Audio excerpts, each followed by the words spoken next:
जय श्री कृष्णा।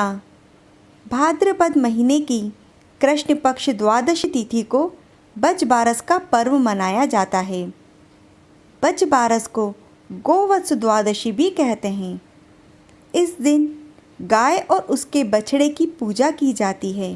इस पर्व का उद्देश्य गाय व बछड़े का महत्व समझाना है, क्योंकि गाय में सैकड़ों देवताओं का वास माना जाता है और भगवान श्री कृष्ण को भी गाय व उसका बछड़ा अत्यंत प्रिय है।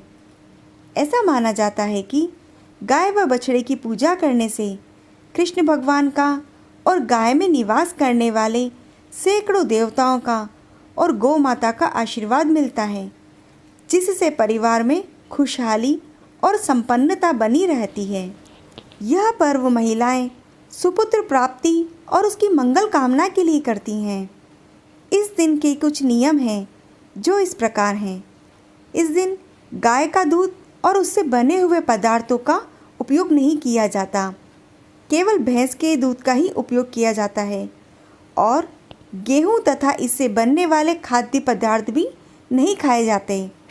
भोजन में बेसन, मक्का, ज्वार आदि की बनी हुई चीज़ें ही काम में ली जाती हैं और भोजन में चाकू से कटी हुई किसी भी चीज़ का सेवन नहीं किया जाता। इस दिन अंकुरित अनाज जैसे चना, मोठ, मटर आदि का उपयोग किया जाता है।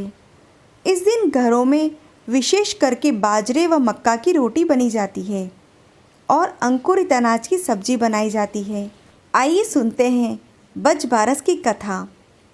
एक गांव में एक सास बहू रहती थी। सास को गाय चराने के लिए वन में जाना पड़ता था।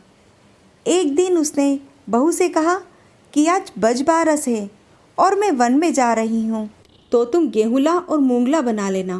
बहू नई नई थी और काम में भी व्यस्त थी, इसलिए उसने हिम्मत नहीं करी कि ये गेहूँला और मूंगला क्या चीज़ है और इसे कैसे बनाना है। अब सास तो वन में चली गई गाय चराने के लिए और इधर बहू सोचने लगी कि शाम को जब सासू माँ आएंगी तो कुछ बना हुआ नहीं देखेगी तो नाराज़ होगी।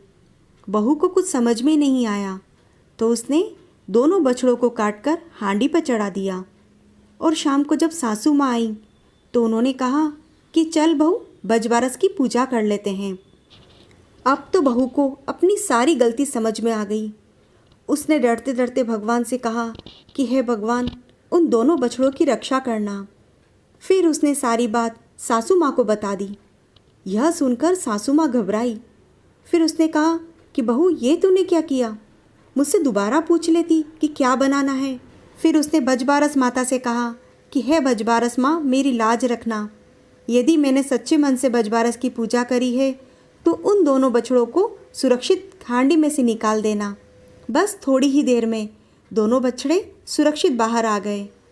ऐसे बजबारस माता ने उसकी लाज रखी। उसी दिन से बज बारस के दिन गाय और बछड़े की पूजा की जाने लगी। हे बजबारस माता, जैसे उसकी लाज रखी है वैसे सबकी लाज रखना। कहानी अधूरी हो तो पूरी करना, पूरी हो तो मान करना। यदि आपने अभी तक इस चैनल को सब्सक्राइब नहीं किया है तो आप सब्सक्राइब करें, इस कथा को लाइक व शेयर करें और यह कथा कैसी लगी कमेंट बॉक्स में कमेंट करके अवश्य बताएं। जय श्री कृष्णा।